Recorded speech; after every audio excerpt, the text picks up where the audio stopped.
Hi, so good afternoon, or morning, or evening, wherever you are in the world. I'm Ty Frederickson, and I'm just going to speak a little bit about a project and some ideas related to COVID-19 um, on behalf of Ascending Mind. So I'll be speaking specifically about the context of education and global mindedness, but I'm really trying to be sensitive to and aware of the fact that many people who are maybe watching this aren't educators, so we'll strive for relevance at any rate. I'll talk a little bit about what I do, the global phenomenon of COVID-19, how it seems to be disrupting our practice right now, and then looking forward, I'll share some examples of some work my own students are doing in light of the pandemic in order to effectively navigate dramatic organizational changes and continue to serve their students at the highest levels. And I'll speak to a particular long-term experience I've had in leading change within a community and in learning a great deal about myself in the process. I'll wrap up with a few words of hope for the future. The vast majority of schools across the planet closed early this spring, leaving parking lots empty and our traditional teaching and learning spaces hovering in the eerily still absence of students, support staff, faculty, administrators, and parents. As an assistant professor in the Wilkes University Doctor of Education program, I have the privilege of supporting the professional development and research of some of the finest educational leaders in the United States and in the international school community. As we are acutely aware, our response to the COVID-19 pandemic has been shockingly uniform. Our Wilkes EDD students lead schools in Central and North America, Europe, Africa, Australia, and across Asia. In our daily conversations, and regardless of their geographical location, there is an uncertainty about the future, a deliberate reflection on how to utilize this uniquely individual, yet shared, quiet, and a compelling opportunity to think about what the educational landscape will look like when this is over. At no point in our lifetimes have we collectively experienced such a total departure from the traditional brick and mortar settings of our schools. As a result of this comprehensive and uncertain situation, we are left wondering how to lead, teach, and learn now and in our shared future. As uncertain and fluid as life remains, we must ask ourselves a fundamental question. Do we return to the way things were? To do so would seem to miss a rare opportunity. We have some experience to guide us forward. I mean, for instance, we can relate to the feeling just before a summer holiday when we think about how to use our annual extended time off to be better prepared for the next academic year.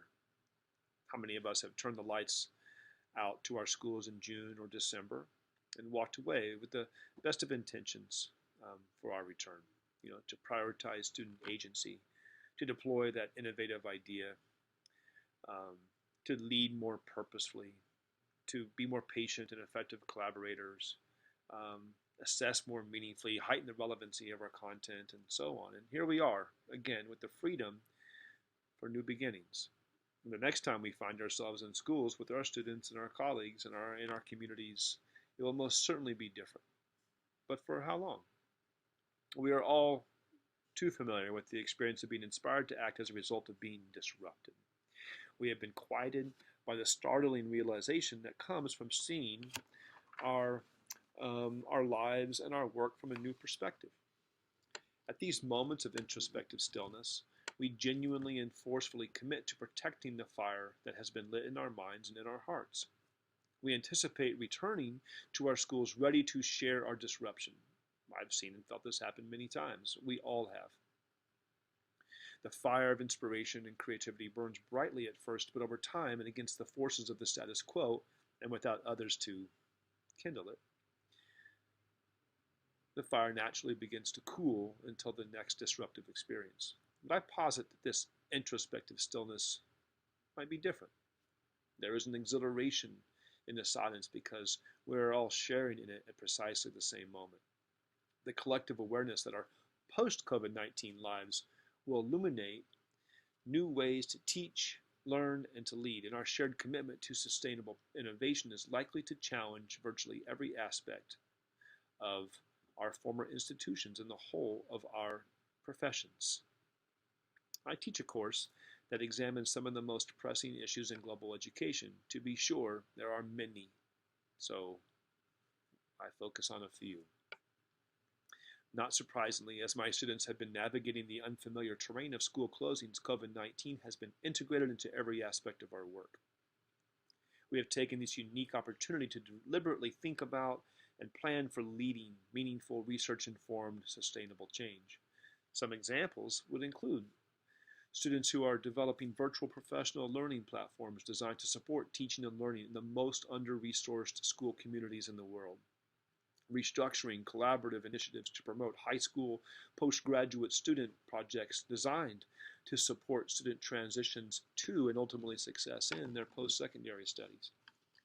And reimagining ways to provide the most vulnerable schools with the proper funding to ensure access to education, and closely study technology integration programs to equip students with the technology to continue learning, even when school is closed. And more effectively supporting female students and ELL students with intentionally designed STEM and STEAM makerspaces to promote educational equity.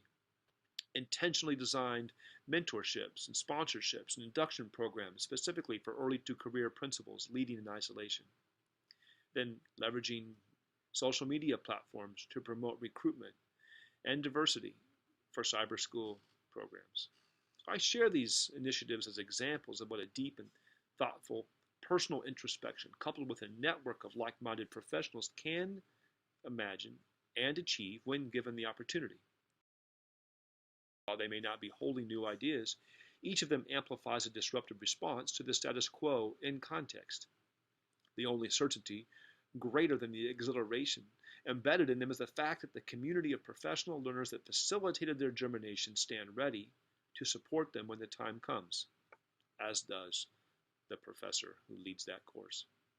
And these are merely examples of many wonderful things that are happening on the visible stage of international school education and the well-informed, passionate effects of the educators leading them.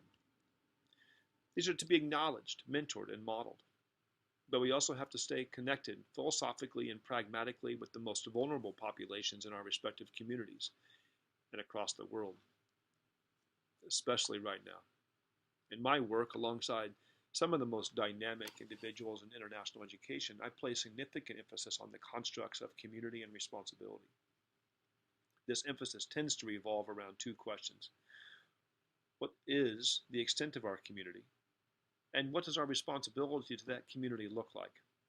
I ask these questions in order to promote a highly intentional consideration of what we mean by the phrases related to global citizenry and international mindedness ubiquitously embedded in our mission, vision, and value statements and recruitment brochures. With few exceptions, there is a shared understanding that the community, as a literal reality, must be as comprehensively global as possible, and the nature of responsibility should be visible. I'll be the first to admit that there is an abstraction to these concepts, and they need solidity for a couple of reasons. People inspired to act need to see that those who ask them to commit to complex tasks are doing it themselves. I mean, for those of you who work alongside others, and I suspect this is all of us, how likely are we to be inspirational if we are not ourselves inspired? And we need to hear the experiences of others, especially those who have tackled the enormity of the tasks they have set out to achieve, so that we know that our own enormously paralyzing goals are achievable as well. So 15 years ago, I and my family were working in Muscat, Oman. Oman, if you're not aware, is the Sultanate of Oman, which is just south of Dubai and east of Saudi Arabia and across the Indian Ocean to the west from India. We were fortunate to access the Bangladeshi and Pakistani migrant labor communities. This was a classic example of John Steinbeck's line from The Grapes of Wrath. There is another world, but it is in this one. I believe he was speaking of the invisible worlds that are in close proximity to the ones in which we currently live, but often go unnoticed. A particularly relevant line is from Ralph Ellison, in his novel The Invisible Man, in which the the um, the narrative voice speaks of being of who is a black American, speaks of being made of flesh and bone and blood, but is invisible because simply that people refuse to see him. These communities of highly vulnerable and often marginalized men and women are virtually everywhere on the planet. It's fair to say that wherever you are, they're within walking distance. That I and my family and many students and colleagues I worked with were to be trusted in these um, unsafe, cramped, and unsanitary rooms. I mean, there are hundreds, thousands of them, was a great fortune. One of the many critical discoveries we experienced was the crippling illiteracy among these men. Not that they couldn't read or write at grade level, they couldn't read or write their own name in their primary language of Bangla or Urdu. As a result, they could also not read or understand the complex contracts they signed with a scrawled X, which subsequently would result in their absolute subjugation in a place far from home and without a viable support structure.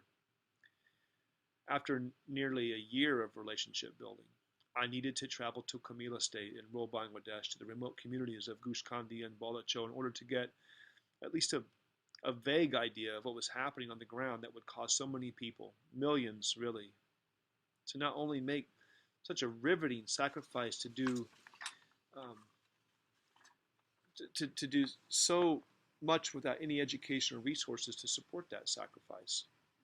My initial discovery seemed insurmountable. The enormity was paralyzing. Consider the feeling you might have if someone gave you a pair of scissors and told you to go out to the local football pitch and cut each blade of grass to equal height. You might get started, but it wouldn't take long for the paralysis of enormity to set in. Keep this in mind when you task someone with a job that to them may very well seem beyond the scope of their ability. To be sure, I'm not suggesting that we don't ask people to do more than they think they are capable of achieving, because we know that's the right thing to do. But we have to ask ourselves how and in what way are we able to support these people to ensure that they can be successful when it appears from multiple angles that failure is a certainty. The central issue in Bangladesh was that while school was an option, it lacked viability. Families in these communities are making approximately 120 US dollars a year, and yearly tuition is a relatively astronomical $12. It was simply not feasible to send children to school, not at least consistently. So, and I want to make this ultra clear, the path forward that I'm about to describe was determined as the appropriate trajectory by the Council of Village Elders, rather than simply what I believed needed to be done. I think this is a crucial component of any service work or volunteerism project. That which we do within our communities, however we choose to define that concept, must be carried out in their clear best interest, rather than our own. In the case of our shared work in Gush Kandi and Bolocho, students needed to be consistently in school. So we ensure at least 50 rolling tuitions a year are paid. As soon as one family becomes self-sufficient enough to pay the tuition themselves, and in consultation with multiple parties in the community, another family is identified who would financially benefit from having their child participate in the tuition assistance plan. This was the first trip many years ago, and today I've been maybe 30 times. I didn't intend to go back before I ever went the first time. But sometimes, and I think it's important to keep in mind that when we set out to walk through a door, an opportunity, if you will, when we don't really know what to expect, sometimes if we walk through that door, what happens to us may not just be life-changing, but it may be lifelong. Over the following years, we have continued to build educational access and community support programs designed by local community members, interest-free microfinance initiatives, livestock purchase and distribution, technology integration, one of the world's only self-sustaining solar-powered iPad housing systems, art and music classes, a school community garden, and a myriad of other projects designed specifically to facilitate relationships between members of the community and their respective schools. It has taken a Herculean effort to arrive at the point we are today, and that effort has been replete with errors and setbacks. To describe it now, or to even think about it in retrospect, there would have been no realistic possibility to imagine the enormity of these projects, or that they could have flourished into what they are today.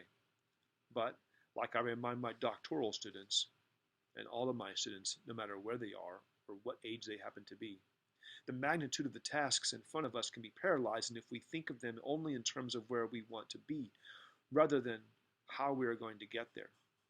By compartmentalizing the incredible work we are all doing into individual tasks, the enormity is, well, it's less paralyzing.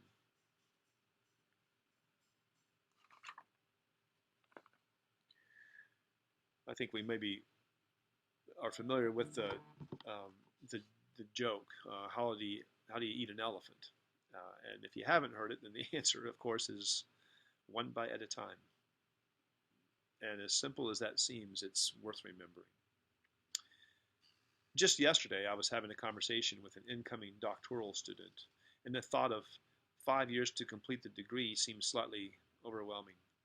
I believe it's important to remind ourselves, regardless of what lies ahead, that the time is going to pass, no matter what we do with it. So, what do we want out of the next 5 years? The next 10, maybe. If we are doing nothing, then nothing is certainly what we will get. Can we know what the outcomes are going to be of our action or even our inaction? Of course not.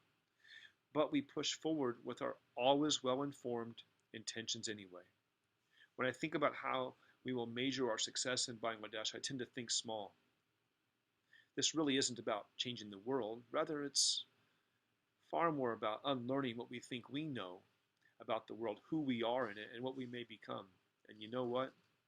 If only one person from any of those 3 profoundly under-resourced schools in rural Bangladesh ends up being able to read their contract when they join the migrant labor workforce, I am not so naive to realize that this is still their destiny. Or if they are confident enough to locate and call a local forced labor hotline or visit a human rights office, then the confrontation with the enormity will have been worth it. Just one. And I tell the story that there are so many people who are integral players in it.